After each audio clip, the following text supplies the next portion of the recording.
আজকের এএনএম ও GNM math preparation ক্লাসে তোমাদেরকে স্বাগতম। আজকের ক্লাসে আমি তোমাদের জন্য নিয়ে এসেছি নবম শ্রেণীর গণিত বই থেকে বৃত্তের পরিধি সংক্রান্ত অঙ্ক। এটা হচ্ছে এই ধরনের অঙ্কের দ্বিতীয় পার্ট।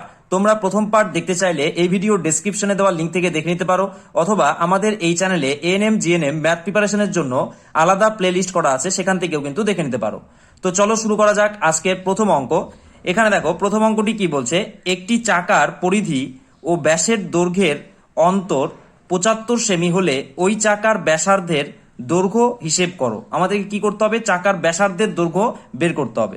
তো ধরে নাও এটা একটা চাকা আমি আঁকালাম, এই চাকাটার পরিধি কথা বলা হয়েছে। এখানে কি বলা হয়েছে? চাকার পরিধি। পরিধি বলতে কোনটা? পরিধি বলতে এই যে চার ধার, এখান থেকে ধরো শুরু করলাম, আবার এই চার ধারটা ঘুরে এখানে আসা, এটা হচ্ছে যতটা মান, এখান থেকে আবার ঘুরে এসে এতটা, যত সেমি, এই চাকাটার পরিধিটাও কিন্তু ঠিক ততটাই। ঠিক আছে। আর আমাদের কি বলা হয়েছে? ব্যাসার্ধের দৈর্ঘ্য। ব্যাসার্ধ কোনটা? এই যে বৃত্তের কেন্দ্র বরাবর এপাশ থেকে এপাশ যদি আমরা দাগ টানি, যতটা দৈর্ঘ্য হবে এর, যত সেমি হবে, সেটাই হবে এই চাকাটার কি বলতো? ব্যাসের দৈর্ঘ্য। ঠিক আছে। আর এই ব্যাসের অর্ধেকটাকে বলে ব্যাসার্ধ। তো তোমরা এই বৃত্ত সংক্রান্ত অঙ্কের সূত্রগুলো যদি দেখতে চাও, তাহলে কিন্তু প্রথম পার্টটা দেখে এসেই তোমাদের এই ভিডিওটা কিন্তু দেখতে হবে, তাহলে কিন্তু তোমাদের বুঝতে অনেক সুবিধা হবে। তো যাই হোক, এখানে আমাদেরকে কি বলা হলো যে বৃত্তের বলছি চাকার পরিধি ও ব্যাসের দৈর্ঘ্যের অন্তর। তো কি বলছে? এই চাকাটার পরিধি আর এই যে ব্যাস, এটার অন্তর। অন্তর মানে হচ্ছে পার্থক্য। পার্থক্য মানে বিয়োগফল। মানে এই পরিধি থেকে যদি আমরা এই ব্যাসটাকে বিয়োগ করি, তাহলে কত পাবো? 75 সেমি পাবো। তাহলে এই চাকাটার ব্যাসার্ধের দৈর্ঘ্য কত? আমাদের কিন্তু ব্যাসার্ধের দৈর্ঘ্য জানতে চাওয়া হয়েছে, মানে অর্ধেকটা। এটা তো পুরোটা ব্যাস, এর অর্ধেকটার মান আমাদের কাছে জানতে চাওয়া হয়েছে। ঠিক আছে। তো এই অঙ্কটা করার জন্য প্রথমে আমরা ধরে নেব যে ধরি চাকার কি বলতো? চাকার ব্যাসার্ধ ধরবো, যে চাকার ব্যাসার্ধ সমান সমান আর সেমি। ঠিক আছে। আমরা এই বৃত্ত সংক্রান্ত অঙ্কে ব্যাসার্ধকে আর হিসাবেই ধরবো, তাহলে আমাদের কিন্তু অঙ্ক করতে সুবিধা হবে। দেখো তাহলে চাকার ব্যাসার্ধ কত? আর সেমি। তো আমরা বৃত্তের পরিধির সূত্রটা জানি কি? যে বৃত্তের পরিধির সূত্র হচ্ছে 2πr। ঠিক আছে। বৃত্তের পরিধির সূত্র মানে চাকার, বৃত্তের পরিধি বলতে চাকাটা তো একটা বৃত্তই, তাহলে চাকার পরিধির সূত্র হচ্ছে 2πr। এটা থেকে আমাদের কি বিয়োগ করতে হবে? বিয়োগ করতে হবে হচ্ছে ব্যাস বিয়োগ করতে হবে। আমাদেরকে বলা হয়েছে ব্যাসের দৈর্ঘ্যের অন্তর। তাহলে ব্যাস বলতে কি? আমরা তো ধরেছি ব্যাসার্ধ। তাহলে ব্যাসার্ধকে যদি আমরা 2 দিয়ে গুণ করি, 2 দিয়ে যদি ব্যাসার্ধকে গুণ করি, তাহলে কিন্তু আমরা ব্যাস পাবো। ঠিক আছে। ধরে নাও ব্যাস হচ্ছে, যদি ব্যাসার্ধ 2 সেমি হয়, তাহলে ব্যাস হবে 4 সেমি। যদি ব্যাসার্ধ 5 সেমি হয়, তাহলে ব্যাস হবে 10 সেমি। তার ডবল হবে, মানে দ্বিগুণ হবে, তাই না? ওর জন্য আমরা 2 দিয়ে গুণ করে এই ব্যাসার্ধকে কি করলাম? ব্যাস করলাম। তাহলে এটা থেকে, মানে পরিধি থেকে যদি আমরা বিয়োগ ব্যাস করি, তাহলে আমাদের উত্তর কত বলা হয়েছে? 75 সেমি। তাহলে আমরা সমান সমান 75 লিখতে পারি। এবার এই অঙ্কটা সমাধান করলেই কিন্তু, এই সমীকরণটা সমাধান যদি করি, তাহলেই কিন্তু আমাদের অঙ্কের উত্তরটা আমরা পেয়ে যাব। তো এখান থেকে দেখো আমরা কিন্তু 2rটাকে কমন ধরতে পারবো। তাহলে 2rটাকে কমন ধরলাম, তাহলে পাই বিয়োগ, এখানে যেহেতু 2rটা নিয়ে নিয়েছি, তাহলে শুধুমাত্র 1 থাকবে, সমান সমান কত হবে? 75। ঠিক আছে। আবার দেখো এখানে 2r, এখানে হচ্ছে পায়ের মান জানি, পায়ের মান হচ্ছে 22/7 বিয়োগ 1 সমান সমান 75। তো দেখো এবার এটাকে আমরা বিয়োগটা করব। 2r, এখানে ব্র্যাকেটে 7 হবে লসাগু, 22 বিয়োগ 7 অক্ষে 7, এটা লিখলাম, সমান সমান হচ্ছে 75। এবার কি করব? এবার এই যে 2r এটা থাকছে, 22 থেকে যদি আমরা 7 বিয়োগ করি, তাহলে কত হয়? 22 থেকে 7 বিয়োগ করলে হচ্ছে 15। তাহলে এই ব্র্যাকেটটা যদি উঠিয়ে দেই, ব্র্যাকেটটা ওঠানো মানে একটা গুণ চিহ্ন থাকবে, তাহলে 15/7 সমান সমান এখানে 75। এবার দেখো আমরা এই 8টাকে শুধুমাত্র এ পাশে রাখবো, বাদ বাকি সংখ্যাগুলোকে আমরা ও পাশে নিয়ে যাব। তাহলে কি হচ্ছে? এখানে 8টা রাখলাম, সমান সমান কি হবে? 75 লিখলাম, এই যে 75টা। এবার এই যে 7টা আছে, 7টা যদি সমান সমান ওদিকে নিয়ে যাই, এখানে যেহেতু নিচে আছে এই 7টা, ও পাশে কিন্তু উপরে চলে যাবে। ঠিক আছে। আর এই যে 15টা এতক্ষণ উপরে ছিল, সমান সমান এর পাশে আসলে কি হবে? নিচে চলে আসবে 15। এই 2টাও এত সময় উপরে ছিল, এটাও কিন্তু নিচে চলে আসবে। তাহলে নিচে আমরা 2 লিখে দিলাম। এবার আমরা কাটাকাটি করব। আমরা জানি 15 অক্ষে 15, 5 15 75। ঠিক আছে। আর এটা কাটাটি যায় না, তাহলে কত হচ্ছে? 5 7 উপরে 35, আর নিচে হচ্ছে কত বলতো? 2। তাহলে 35কে যদি আমরা 2 দিয়ে ভাগ করি, তাহলে কত হবে? 17.5। তাহলে আমরা দেখতে পাচ্ছি আর এর মানটা কিন্তু আমরা পেয়ে গেলাম। তাহলে আর এর মান যদি পেয়ে যাই, তাহলে আর এর মান মানেই হচ্ছে ব্যাসার্ধ, আর আমাদের কাছে অঙ্কে কিন্তু ব্যাসার্ধের দৈর্ঘ্যটাই জানতে চাওয়া হয়েছে। তাহলে আমরা কি বের করলাম যে 17.5 সেমি এটা হবে এই চাকাটির ব্যাসার্ধের দৈর্ঘ্য। আশা করি তোমরা অঙ্কটা বুঝে গেছো। এবারে আমরা দেখব যে 2 নম্বর অঙ্কটি কি বলছে। দেখো 2 নম্বর অঙ্কটি কি বলছে, 28 মিটার দৈর্ঘ্যের ব্যাস বিশিষ্ট বৃত্তাকার ট্র্যাকে পূজা ও জাকির একই জায়গা থেকে একই সময়ে প্রতিযোগিতা শুরু করে। পূজা যখন 4 পাক ঘুরে প্রতিযোগিতা শেষ করে, জাকির তখন 1 পাক পেছনে থাকে। প্রতিযোগিতাটি কত মিটারের ছিল এবং পূজা জাকিরকে কত মিটারে পরাজিত করেছে? এখানে আমাদের দুটো উত্তর বের করতে হবে, প্রতিযোগিতা কত মিটারের ছিল আর পূজা জাকিরকে কত মিটারে পরাজিত করেছে। তো আমাদের এখানে কি বলা হয়েছে, বৃত্তাকার ট্র্যাক, ট্র্যাক মানে যেখান দিয়ে দৌড়াবে, বৃত্তাকার ট্র্যাক, ট্র্যাক বলতে রাস্তা, এই বৃত্তাকার ধরো রাস্তা, এখান থেকে দুজনই ধরো জাকির আর পূজা এই জায়গা থেকে যাত্রা শুরু করেছে, মানে প্রতিযোগিতাটা তারা শুরু করেছে এখান থেকে। ঠিক আছে, এখান থেকে তারা কি করবে, 4 পাক খাবে, এখানে 1 পাক খেলো, আবার এভাবে 1 পাক খাবে, এরকম করে 4 বার কিন্তু তারা পাক খাবে। ঠিক আছে, তাহলে প্রতিযোগিতা কত পাকের, 4 পাকের। কারণ এখানে বলা হয়েছে দেখো, পূজা যখন 4 পাক ঘুরে প্রতিযোগিতা শেষ করে, তার মানে কি প্রতিযোগিতাটা শেষ করেছে পূজা আগে, কয় পাক ঘুরে, 4 পাক ঘুরে। তার মানে কথা ছিল যে এই বৃত্তাকার ট্র্যাকটাকে 4 বার ঘুরে আসতে হবে। এই 4 বার ঘুরে আসাটা মানেই হচ্ছে প্রতিযোগিতার তোমার হচ্ছে কত মিটারের ছিল সেটা কিন্তু বেরিয়ে যাবে। ঠিক আছে, তাহলে আমরা এই যে বৃত্তাকার ট্র্যাকটা আছে এর পরিধি যদি বের করি, পরিধি বলতে কি, এখান থেকে শুরু করে আবার এখানে আসা, এটাই হচ্ছে বৃত্তের পরিধি। তো বৃত্তের এই বৃত্তাকার ট্র্যাকের যদি পরিধিটা বের করি, সেই পরিধির সাথে যদি আমরা 4 গুণ করে দেই, তবেই কিন্তু আমরা কি পাবো বলতো, আমরা তবেই পেয়ে যাব যে প্রতিযোগিতাটা কত মিটারের ছিল। ঠিক আছে, তাহলে আমরা প্রথমে এখানে দেখছি যে কি দেওয়া আছে। আমরা জানি বৃত্তাকার পথের বা বৃত্তাকার কোনো কিছুর পরিধি বের করার জন্য আমাদের কি লাগে, ব্যাসার্ধ লাগে। কি লাগে, ব্যাসার্ধ। আর এখানে দেওয়া আছে দেখো ব্যাস দেওয়া আছে, এখানে দেওয়া আছে যে বৃত্তাকার ট্র্যাকের, বৃত্তাকার ট্র্যাকের ব্যাসার্ধ দেওয়া আছে, ব্যাস দেওয়া আছে। আমাদের ব্যাস কত দেওয়া আছে, ব্যাস দেওয়া আছে 28 মিটার, কিন্তু আমাদের কি লাগবে, ব্যাসার্ধ লাগবে। আমরা ব্যাস থাকলে ব্যাসার্ধ খুব সহজে বের করতে পারবো। তাহলে অতএব ব্যাসার্ধ কত হবে, ব্যাসার্ধ হচ্ছে ব্যাসের অর্ধেক, তাহলে 28কে আমরা 2 দিয়ে ভাগ করে দেবো, তার মানে হচ্ছে 14 মিটার। ঠিক আছে, 14 মিটার পেয়ে গেলাম। তাহলে আমাদের খুব সহজে এবার আমরা কি করতে পারবো, এই বৃত্তাকার ট্র্যাকের কিন্তু পরিধি বের করতে পারবো। অতএব পরিধি কি বেরোবে, পরিধি সমান সমান, পরিধির সূত্র জানি আমরা যে 2 পাই আর। ঠিক আছে, আর মানে হচ্ছে ব্যাসার্ধ, তাহলে 2 পায়ের মান হচ্ছে 22/7, আর এর মান এখানে দেওয়া আছে 14, আর বলতে এখানে ব্যাসার্ধ। ঠিক আছে, আরটা কিন্তু ব্যাসার্ধ। তাহলে 7 দিয়ে 7কে 7, 7 দুগুণে 14, তাহলে কত হচ্ছে 22 দুগুণে 44, 44 দুগুণে 88। তাহলে 88 মিটার আমরা কি পেলাম, এই বৃত্তাকার ট্র্যাকের পরিধি পেলাম। ঠিক আছে, আমাদের কিন্তু বৃত্তাকার ট্র্যাকের পরিধি জানতে চাওয়া হয়নি, আমাদের কাছে কি জানতে চাওয়া হয়েছে, প্রতিযোগিতাটি কত মিটারের ছিল। ঠিক আছে, প্রতিযোগিতাটা কত মিটারের ছিল। তো দেখো পূজা 4 পাক ঘুরে প্রতিযোগিতা শেষ করেছে, তার মানে কি প্রতিযোগিতাটা 4 পাকের ছিল। তাহলে 4 পাক মানে কত মিটার, 1 পাক মানে এখান থেকে এই পর্যন্ত 88 মিটার। 1 পাক যদি 88 মিটার হয়, তাহলে 4 পাক কত মিটারের। তাহলে অতএব আমরা এখানে কি লিখতে পারবো, অতএব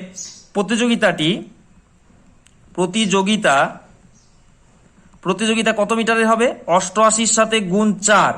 ঠিক আছে, কত হবে, 4 8 32, 2 হাতে 3, 4 32, 32 3 35, 352 মিটারের ছিল।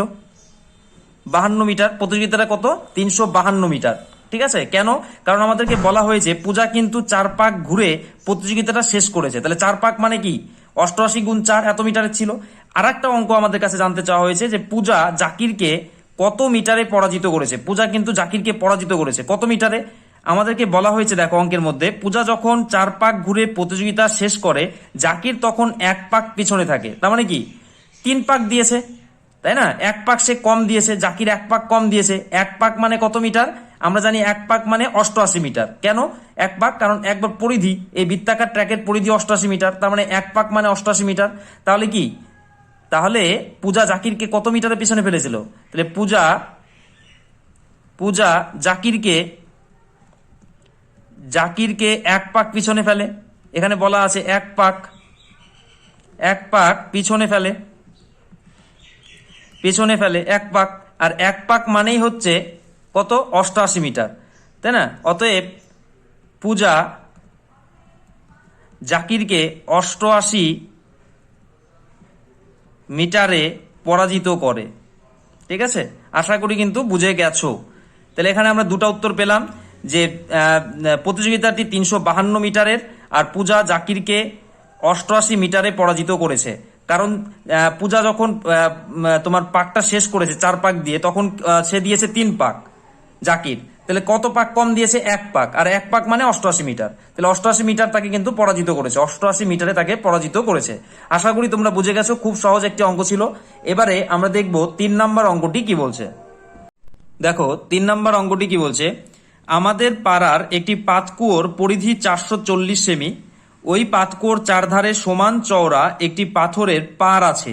যদি বেদ সমেত পাতকুয়ার পরিধি 616 সেমি হয়, তবে পাথরের পাড় কত চওড়া হিসেব করো। ঠিক আছে, তো আমি এখানে চিত্র আঁকানোর চেষ্টা করছি। ধরে নাও যে এটা একটা পাতকুয়া। আমরা প্রত্যেকে জানি পাতকুয়া কিন্তু গোল মানে বৃত্তাকার হয়ে থাকে। ঠিক আছে, এটা একটা পাতকুয়া।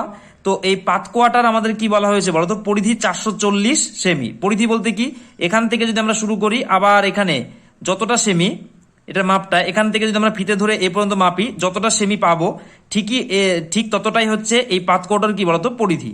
তারপরে কি বলা হয়েছে, ওই পাতকুয়োর চারধারে সমান চওড়া একটি পাথরের পাড় আছে। তাহলে পাড় আছে, এটার সমান চওড়া, চার ধারে কি আছে? একটা পাড় আছে, সিমেন্ট বাঁধানো পাড় থাকে, অনেকে দেখেছো। তো ধরে নাও যে এখান দিয়ে আমি একটা পাড় আঁকানোর চেষ্টা করছি সমান চওড়া। তো সমান মোটামুটি অতটা হচ্ছে না, মোটামুটি তোমরা ধরে নাও যে এটা সমান চওড়া, চারধারে কি আছে বলতো? একটা পাড় বাঁধানো আছে। এবার কি বলা হয়েছে, যদি বেদ সমেত পাতকুয়ার পরিধি। এবার ধরো এটা পুরোটা একদম এইটা, এই বাইরে যে গোল দাগটা দিলাম, এই গোল দাগটা মানে এই তোমার বলা হয়েছে বেদ সমেত পাতকুয়ার পরিধিটা কত বলতো? 616 সেমি। এটার পরিধি, এই যে এটার পরিধি হচ্ছে 440 সেমি, আর এটার পরিধি বলা হয়েছে তোমার হচ্ছে 616 সেমি। তবে পাথরের পার কত চওড়া? তাহলে আমাদেরকে জানতে চাওয়া হয়েছে এই যে এইটুকুটা কতটা চওড়া, এটা আমাদের কিন্তু বের করতে হবে। মানে এই যে এই বেদটা কতটুকু চওড়া, পাথরের বেদটুকু, সেটাই আমাদের কিন্তু বের করতে হবে। ঠিক আছে, আর আমরা এখানে দেখো দুটা বৃত্ত তৈরি হয়েছে, এটা একটা বৃত্ত, আবার এটা একটা বৃত্ত, বড় বৃত্ত আর একটা ছোট বৃত্ত। এই দুটো বৃত্তেরই কেন্দ্র হচ্ছে এটা, ভেবে নাও যে কেন্দ্রটা হচ্ছে এটা। ঠিক আছে, তাহলে এই ছোট বৃত্তের পরিধি কত বলা হয়েছে? 440। তাহলে আমরা পরিধি বের করতে গেলে আমাদের কি লাগে, যে 2 গুণ পাই গুণ ব্যাসার্ধ। ঠিক আছে, তাহলে আমরা এই ছোট বৃত্তটার ব্যাসার্ধ যদি ধরে নেই যে এইটুকু, তাই না? ছোট বৃত্তটার ব্যাসার্ধ এইটুকু, আর এই যে বড় বৃত্তটা আছে, বড় বৃত্তটার কেন্দ্র এটা, আবার এই বড় বৃত্তটার ব্যাসার্ধ কোনটা? এখান থেকে পুরোটা একদম। ঠিক আছে, বড় বৃত্তের ব্যাসার্ধ এখান থেকে এই পর্যন্ত, আর ছোট বৃত্তের ব্যাসার্ধ হচ্ছে এখান থেকে এইটুকু। ঠিক আছে, তাহলে আমরা এখানে ধরে নিচ্ছি যে বড় বৃত্তের ব্যাসার্ধটা হচ্ছে বড় আর, বড় বৃত্তের, ঠিক আছে, বড় বৃত্তের ব্যাসার্ধটা কত বলতো? ব্যাসার্ধটা ধরে নিচ্ছি যে বড় আর, আর ছোট বৃত্তের, আমি এখানে কিন্তু বৃত্ত হিসাবে ধরে নিচ্ছি পাতকুয়া আর ওই বেদটাকে, বৃত্তের ব্যাসার্ধটা হচ্ছে ছোট আর। ঠিক আছে, আমাদেরকে কি বলা হয়েছে, এই যে ছোট বৃত্তটা আছে, এই ছোট বৃত্তটার পরিধি বলা হয়েছে 440। তাহলে ছোট বৃত্তটার পরিধি কত বলা হয়েছে? 440। তার মানে কি, পরিধি বলতে কি, পরিধির সূত্রটা আমরা জানি যে 2 গুণ পাই গুণ আর, আর মানে হচ্ছে ব্যাসার্ধ। তাহলে ছোট আর সমান সমান কত বলা হয়েছে? পরিধি 440। এটা আমরা 440 কিন্তু লিখতে পারি। ঠিক আছে, তাহলে একটু হিসাব করব, এখান থেকে আর এর মানটা আমরা বের করব। এখানে 2 গুণ পায়ের মান হচ্ছে 22/7 গুণ আর সমান সমান 440 লিখলাম। এখান থেকে বাদ দিয়ে কি করবো বলতো? এই 8টাকে শুধু এই পাশে রাখবো, আর বাদ বাকি সংখ্যাগুলোকে ওই পাশে নিয়ে যাবো। 440, এই 7টা নিচে ছিল তাই উপরে গিয়ে গুণ হবে, সমান সমান ওই পাশে নিয়ে গেলে। আবার একই রকম ভাবে 2 আর 22 উপরে ছিল সমান সমান এই পাশে, তাহলে এই পাশে কি হবে? নিচে এসে বসবে। তাহলে আমরা এখানে 22 দিয়ে কাটতে পারি, 22 অক্ষে 22, এখানে দেখো 22 দুগুণে 44, আর এখানে পিছনে একটা শূন্য ছিল তাই শূন্য দিলাম। 2 দিয়ে 2 অক্ষে 2, 2 দিয়ে 20 কাটলে 10, তাহলে 7 আর 10 কত হচ্ছে? 70 সেমি। ঠিক আছে, আমরা যেহেতু এটা সেমির অঙ্ক, তাই আমরা এখানে কিন্তু 8টা কিন্তু সেমিতে হিসেব করব। তাহলে আর সমান সমান 70 সেমি বেরিয়ে গেল। 70 সেমি কোনটা? এই যে ছোট আর, মানে এখান থেকে এইটুকুটা হচ্ছে 70 সেমি। ঠিক আছে, আবার দেখো এই যে বড় বৃত্তটা আমরা ধরেছি, এই বড় বৃত্তটার পরিধি কত বলতো? 616। তো বড় বৃত্তের পরিধির সূত্র কি? একই, যে 2 গুণ পাই গুণ আর, আর বলতে ব্যাসার্ধটা কোনটা? এই বড়টা আমরা ধরে নিয়েছি বড় আর, হচ্ছে বড় বৃত্তটার ব্যাসার্ধ। তাহলে এখানে বড় আর লিখলাম। ঠিক আছে, সমান সমান কত বলতো? আমাদের বলা হয়েছে পরিধিটা হচ্ছে 616, তাহলে আমরা এখানে লিখতে পারি 616। তাহলে বড় আটটার মান আমরা এখান থেকে বের করে ফেলতে পারবো। 2 গুণ 22/7 গুণ বড় আর সমান সমান 616। এখান থেকে আমরা বড় আটটার মান বের করব। কত হচ্ছে দেখো, এখানে বড় আটটাকে রাখবো আর 616 এখানে রাখলাম, গুণ এই 7টা এই পাশে গুণ হয়ে যাবে, আর এই 2 আর 22 উপরে ছিল তাই এই পাশে নিচে এসে গুণ হবে। ঠিক আছে, এবার দেখো আমরা কাটাকাটি করব। কত দিয়ে যাবে, প্রথমে আমরা 2 দিয়ে দিব, 2 অক্ষে 2, আর এখানে 2 দিয়ে কাটলে কত হবে, 3 দুগুণে 6, তারপর হচ্ছে তোমার হচ্ছে 8 0, 8 দুগুণে 16 মানে 308। 2 দিয়ে কাটলে এটা কত হবে, 308।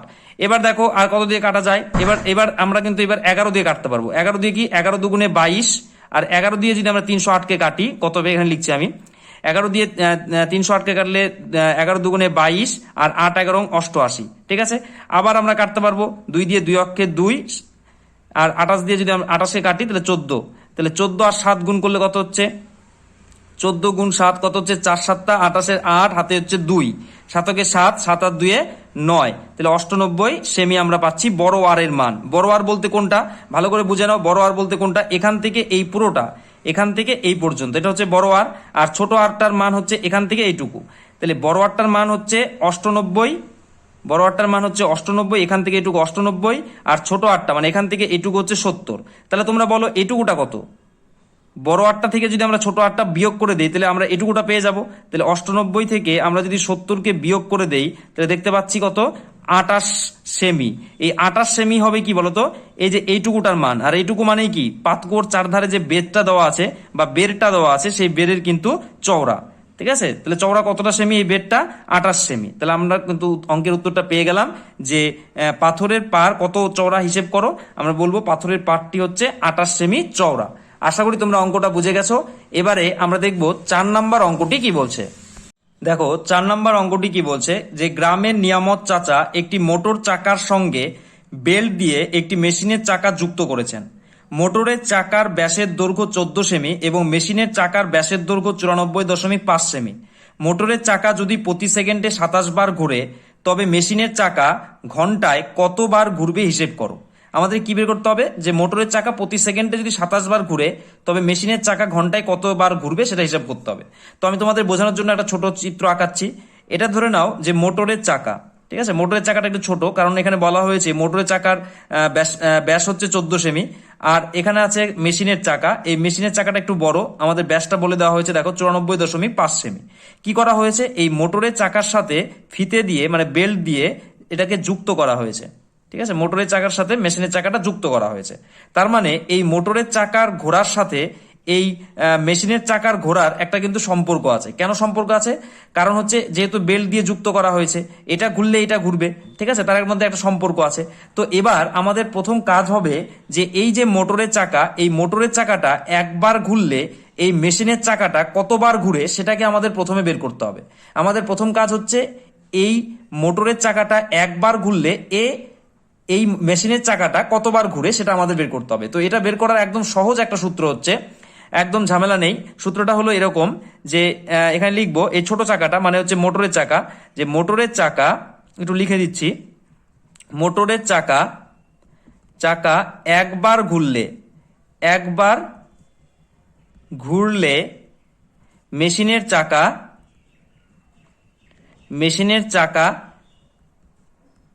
ঘুরবে কতবার বলো তো। একদম সহজ সূত্র হচ্ছে এই যে ছোট চাকাটা যত ব্যাস আছে, এই ছোট চাকার যত ব্যাস তাকে আমরা ভাগ করব এই বড় চাকার ব্যাস দিয়ে।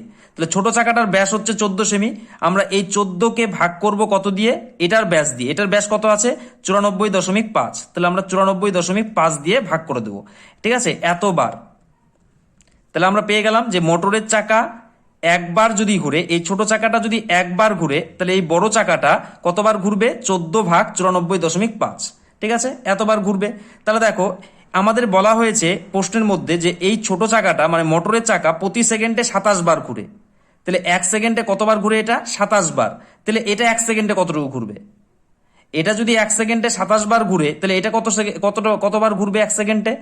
তার মানে আমরা বের করব যে 1 সেকেন্ডে মোটরের চাকা 27 বার ঘুরে। আমাদের বলাই হয়েছে যে প্রতি সেকেন্ডে মোটরের চাকা 27 বার ঘুরে, তাহলে 1 সেকেন্ডে 27 বার ঘুরলে মোটরের চাকা, মেশিনের চাকা কত ঘুরবে, একটু বেশি ঘুরবে এর থেকে। তাহলে আমরা কি করব, 94.5 আছে, এর সাথে আমরা 27 গুণ করে দেব। ঠিক আছে, তাহলে 27 গুণ করলে আমরা এটা পাচ্ছি এতবার ঘুরবে। এতবার কে ঘুরবে? এই মেশিনের চাকাটা কিন্তু 1 সেকেন্ডে ঘুরবে। ঠিক আছে, আমরা পেয়ে গেলাম যে 1 সেকেন্ডে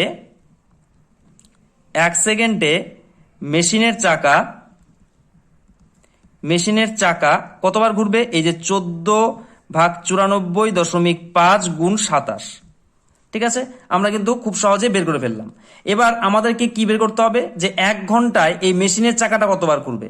1 ঘন্টা মানে কি 3600 সেকেন্ড, তাহলে 3600 সেকেন্ডে নিশ্চয়ই আরো বেশিবার ঘুরবে, তাহলে এর সাথে আমরা 3600 গুণ করে দেবো, তাই না? তাহলে 3600 গুণ করে দেবো, এখানে লিখবো আবার 94.5 গুণ 27 গুণ 3600। এটা কিন্তু কাটাকাটি করলেই অঙ্কটা কিন্তু উত্তর বেরিয়ে আসবে। ঠিক আছে, আশা করি তোমরা বুঝে গেছো। তো আমি আরেকবার বুঝিয়ে দিচ্ছি যে এই যে ছোট চাকাটা, এই মোটরের চাকাটা একবার ঘুরলে এই বড় চাকাটা কতবার ঘুরবে সেটা আমাদেরকে প্রথমে বের করতে হবে। তো সেটা বের করার সূত্র হচ্ছে যে এই ছোট চাকাটার ব্যাসকে আমরা বড় চাকার ব্যাস দিয়ে ভাগ করে দিলাম। তাহলে আমরা পেয়ে গেলাম যে এই মোটরের চাকা একবার ঘুরলে এই বড় চাকাটা এতবার ঘুরে। তাহলে এতবার ঘুরে, একবার ঘুরলে তাহলে 27 বার যদি এই ছোট চাকাটা ঘুরে তাহলে বড় চাকাটা কতবার ঘুরবে। তো সেটা বের করার জন্য আমরা 27 দিয়ে গুণ করে দিলাম। তাহলে আমরা পেয়ে গেলাম যে 27 বার ঘুরলে, 27 বার যদি ছোট চাকাটা ঘুরে তাহলে বড় চাকাটা এতবার ঘুরবে। ঠিক আছে, তাহলে এই কত সেকেন্ডে ঘুরেছে? 27 বার 1 সেকেন্ডে। তাহলে 1 সেকেন্ডে মেশিনের চাকা এতটুকু ঘুরে, 1 সেকেন্ডে এই মেশিনের চাকাটা এতটুকু ঘুরে। তাহলে আর 3600 সেকেন্ডে মানে 1 ঘন্টায় কতটুকু ঘুরবে, তাই আমরা 3600 দিয়ে আবার এটাকে গুণ করে দিলাম। তাহলে কিন্তু অঙ্কের উত্তরটা বেরিয়ে যাবে। আমি তোমাদের বোঝানোর জন্য এতটা বড় বড় করে লিখেছি, তোমরা কিন্তু এক লাইনের মধ্যে এটা টুকেই কিন্তু শুধুমাত্র অঙ্কটা করে ফেলতে পারবে যদি অঙ্কটা একবার বুঝে যাও। ঠিক আছে, তোমাদের বোঝানোর জন্য এতটা ভেঙে ভেঙে আমি কিন্তু করলাম।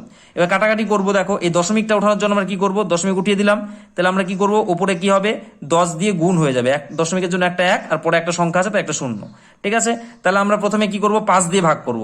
5 দিয়ে 5 দুগুণে 10। এবার 5 দিয়ে কাটবো, যেহেতু দেখো 5 পেছনে আছে।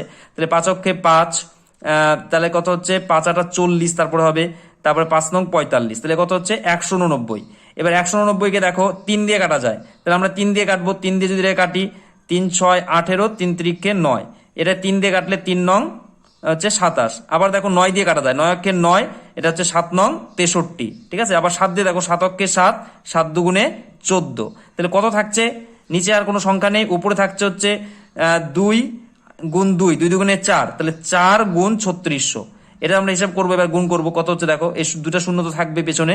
এবার 4 দিয়ে 4 6 24, 4 আর হচ্ছে 2, 3 4 12, 12 দিয়ে 14। তাহলে আমরা পেয়ে গেলাম যে এতবার বড় চাকাটা কিন্তু ঘুরবে। বড় চাকা বলতে আমাদের বলা হয়েছিল যে মেশিনের চাকা ঘন্টায় কতবার ঘুরবে। আমরা উত্তর পেয়ে গেলাম যে এই যে মেশিনের চাকা 1 ঘন্টায় তোমার হচ্ছে 14,400 বার কিন্তু ঘুরবে। আশা করি তোমরা অঙ্কটা বুঝে গেছো। এবারে আমরা দেখব 5 নাম্বার অঙ্কটি কি বলছে। দেখো 5 নাম্বার অঙ্কটি কি বলছে যে রহিমের একটি বৃত্তাকার মাঠের পুরোটা একবার দৌড়তে যে সময় লাগে, ব্যাস বরাবর এক প্রান্ত থেকে অপর এক প্রান্ত যেতে তার 40 সেকেন্ড কম সময় লাগে। রহিমের গতিবেগ 90 মিটার প্রতি মিনিট হলে মাঠের ব্যাসের দৈর্ঘ্য কত? তো ভালো করে বুঝে নাও, আমি চিত্র দিয়ে তোমাদেরকে বোঝানোর চেষ্টা করছি। ধরে নাও এটা একটা বৃত্তাকার মাঠ। ঠিক আছে, এই বৃত্তাকার মাঠ বরাবর রহিম যদি দৌড়ায় তাহলে তার যতটা সময় লাগে এই দৌড়াতে, এই মাঠটা একবার দৌড়াতে তার যতটা সময় লাগে, সে যদি ব্যাস বরাবর এক প্রান্ত থেকে আরেক প্রান্ত যায়, ধরো এই পাশ থেকে এই পাশ গেল, এটা ব্যাস বরাবর, তোমরা জানো এটা বৃত্তের কেন্দ্র, আর এটা মাঝখান দিয়ে এই পাশ থেকে এই পাশ হচ্ছে বৃত্তের ব্যাস। তাহলে কি বলা হয়েছে, রহিম যদি এইবার কি করে, ব্যাস বরাবর যদি একবার দৌড়ায়, আবার যদি এই পরিধি বরাবর একবার দৌড়ায়, তো দেখা যাচ্ছে তার কিন্তু 40 সেকেন্ড কি লাগছে, কম সময় লাগছে যদি সে এই ব্যাস বরাবর দৌড়ে এই পার থেকে ওপারে যায়। ঠিক আছে, কার থেকে কম সময় লাগছে, সে যদি পরিধি বরাবর যতটা সময় লাগে তার দৌড়াতে, সে যদি ব্যাস বরাবর দৌড়ায় তার থেকে কত সময় লাগবে, কম, 40 সেকেন্ড কম সময় লাগছে। ঠিক আছে, তো এবার আমাদের কাছে জানতে চাওয়া হয়েছে যে এই মাঠের ব্যাসের দৈর্ঘ্য কত, এই বৃত্তাকার মাঠটির ব্যাসের দৈর্ঘ্য কত। ঠিক আছে, তাহলে আমরা প্রথমে আমাদের কাজ হবে কি, যে এই যে মাঠটির পরিধি আছে, এই পরিধির থেকে এই ব্যাসটা কতটুকু কম, ঠিক আছে, কত মিটার কম, সেটা আমরা বের করব। তো এটা বের করতে গেলে আমাদের কি করতে হবে, দেখো আমাদের কি বলা হয়েছে যে 40 সেকেন্ড কম সময় লাগে। কার 40 সেকেন্ড কম সময় লাগে, ওই লোকটার, রহিমের কম সময় লাগে এই ব্যাস বরাবর সে যদি দৌড়ে যায়। ঠিক আছে, তাহলে 40 সেকেন্ড কম সময় লাগছে কি, কেন, কারণ এই ব্যাস বরাবর দৈর্ঘ্যটা কি কম, আর পরিধি বরাবর দৈর্ঘ্যটা কি বেশি। রাস্তাটা বেশি, পরিধি বরাবর দৌড়ালে তাকে বেশি দূরত্ব যেতে হয়, আর ব্যাস বরাবর দূরত্ব যেতে হলে তাকে কম দূরত্ব যেতে হয়। ঠিক আছে, এর জন্য তার 40 সেকেন্ড কম সময় লাগছে। তাহলে এই 40 সেকেন্ড সময়ের মধ্যে এই রহিম কতটা দূরত্ব যেতে পারতো? দেখো আমাদের বলা হয়েছে গতিবেগ হচ্ছে 1 মিনিটে 90 মিটার। 1 মিনিট মানে কি? 1 মিনিট মানে হচ্ছে 60 সেকেন্ড। তাহলে 60 সেকেন্ডে রহিম 90 মিটার যেতে পারে। তাহলে 1 সেকেন্ডে রহিম কতটুকু যাবে? 90কে আমরা 60 দিয়ে ভাগ করব। আর 40 সেকেন্ডে রহিম কতটুকু যাবে? 40 সেকেন্ডে আমাদের 90 গুণ 40 ভাগ 60, এটা কাটাকাটি শূন্য শূন্য কেটে গেল। 3 দিয়ে 3 দুগুণে 6, 3 ত্রিশ 90, আবার 2 অক্ষে 2, 2 দুগুণে 4, তাহলে 30 দুগুণে 60। তাহলে আমরা দেখতে পাচ্ছি যে 40 সেকেন্ডে রহিম 60 মিটার পথ কিন্তু যেতে পারে। ঠিক আছে, তাহলে কি দেখতে পাচ্ছি? রহিম 40 সেকেন্ড সময়ে 60 মিটার পথ যেতে পারে। তাহলে তার মানে কি? তার 40 সেকেন্ড কম সময় লেগেছে, তার মানে সে 60 মিটার পথ কম গেছে। প্রথমে যখন সে পরিধি বরাবর দৌড়েছিল তার থেকে 40 সেকেন্ড তার কম সময় লাগছে যখন সে ব্যাস বরাবর দৌড়েছে। তাহলে 40 সেকেন্ড কম সময় লাগা মানে সে 60 মিটার কিন্তু পথ কম গেছে। ব্যাস বরাবর যাওয়াতে তার কত মিটার পথ কম যেতে হয়েছে? 60 মিটার। তার মানে পরিধি থেকে যদি আমরা ব্যাসকে বিয়োগ করি, তার মানে তাদের বিয়োগ ফল হচ্ছে 60 মিটার আমরা পেয়ে গেলাম। তাহলে আমরা এখান থেকে কি বিয়োগ করব? পরিধি থেকে ব্যাস বিয়োগ করব। তো আমরা ধরে নিচ্ছি এই বৃত্তটার ব্যাসার্ধ মানে ব্যাসের অর্ধেক, এই ব্যাসার্ধটা ধরে নিচ্ছি, এখান থেকে এইটুকু আর ধরে নিচ্ছি। ঠিক আছে, সাধারণত বৃত্তের সংক্রান্ত অঙ্কে ব্যাসার্ধটাকে আমরা আরই ধরবো। তো এখানে কি বলা হয়েছে? পরিধির সূত্রটা হচ্ছে 2 পাই আর লিখলাম। তার থেকে আমাদের বিয়োগ করতে হবে কি বলতো? এই যে ব্যাসটা বিয়োগ করতে হবে। আমরা ব্যাসার্ধ ধরেছি আর, ব্যাসার্ধ যদি আর হয় তাহলে ব্যাসটা নিশ্চয়ই 2r হবে, মানে দ্বিগুণ হবে। ব্যাসার্ধের দ্বিগুণ হচ্ছে ব্যাস, তাহলে 2r। তাহলে পরিধি থেকে যদি আমরা ব্যাসকে বিয়োগ করি, আমরা দেখতে পাচ্ছি যে 60 মিটার কিন্তু তাকে কম যেতে হয়েছিল ব্যাস বরাবর দৌড়ানোর জন্য। তাহলে আমরা পাচ্ছি পরিধি থেকে যদি ব্যাসকে বিয়োগ করি তাহলে 60 পাওয়া যাবে। ঠিক আছে, তাহলে আমরা এখান থেকে আর এর মানটা পেয়ে যাব। আর এর মান পেয়ে যাওয়া মানে ব্যাসার্ধ পেয়ে যাওয়া, আর ব্যাসার্ধ পেয়ে গেলে তাকে 2 গুণ করে দিলে আমরা ব্যাস পেয়ে যাব। তাহলে কিন্তু অঙ্কের উত্তরটা বেরিয়ে যাবে। এখানে আমরা কমন ধরবো কত? 2r। আর এখানে কত থাকছে? 2r কমন ধরলে শুধুমাত্র এখানে কত থাকবে? পাই থাকবে। আর এখান থেকে 2r চলে গেলে শুধু 1 থাকবে। এখানে সমান সমান 60 লিখে দিলাম। এবার দেখো এখানে কি আছে? 2r সমান সমান এখানে পায়ের মান 22/7 বিয়োগ 1 সমান সমান 60। এখানে কি হবে? আবার এখানটাতে কি হবে? 2r। এখানে দেখো লসাগু করছে, লসাগু করলে 7ই হবে। এখানে মনে মনে 1 আছে, তাহলে 7 দিলাম 22, আর এখানে 7 অক্ষে 7, এটা হলো সমান সমান 60। তাহলে কত হচ্ছে? এখানে দেখো 2r গুণ 22 থেকে যদি আমরা 7 বিয়োগ করি তাহলে কত হবে? 15/7 সমান সমান 60। তাহলে এখান থেকে আর এর মানটা আমরা বের করতে পারবো। এখানে 8টাকে শুধু রাখবো আর এর পাশে সমস্ত সংখ্যাগুলোকে নিয়ে যাব। এখানে 7 যেহেতু নিচে ছিল, এখানে 7 উপরে আসবে, আর এই 2 আর 15টা যেহেতু উপরে ছিল এ পাশে নিচে এসে গুণ হবে। ঠিক আছে, এখানে দেখো 4 15 60, 15 অক্ষে 15, 4 15 60, আবার 2 অক্ষে 2, 2 দুগুণে 4, তাহলে কত হচ্ছে? 7 দুগুণে 14। তাহলে আমরা দেখতে পাচ্ছি আর মানে হচ্ছে এখানে ব্যাসের মানটা, ব্যাসার্ধের মান পেয়ে গেলাম 14। তাহলে আমাদেরকে জানতে চাওয়া হয়েছিল ব্যাসের দৈর্ঘ্য কত। তাহলে ব্যাসার্ধ যদি 14 হয় তাহলে ব্যাস নিশ্চয়ই তার দ্বিগুণ হবে। তাহলে 2 দিয়ে 14কে গুণ করব, তাহলে 28 মিটার। এটা কিন্তু আমরা পেয়ে গেলাম যে মাঠটির ব্যাসের দৈর্ঘ্য হবে 28 মিটার। আশা করি তোমরা অঙ্কটা বুঝে গেছো। তো প্রিয় ভিউয়ার্স, এই ছিল আজকের অঙ্কের ভিডিও। এর পরের দিন আমরা আর নেক্সট পার্টে বাকি অঙ্কগুলো সমাধান করাবো। তো তোমাদের এই ভিডিওটি ভালো লাগলে অবশ্যই লাইক, কমেন্ট, শেয়ার আর সাবস্ক্রাইব করতে ভুলবে না।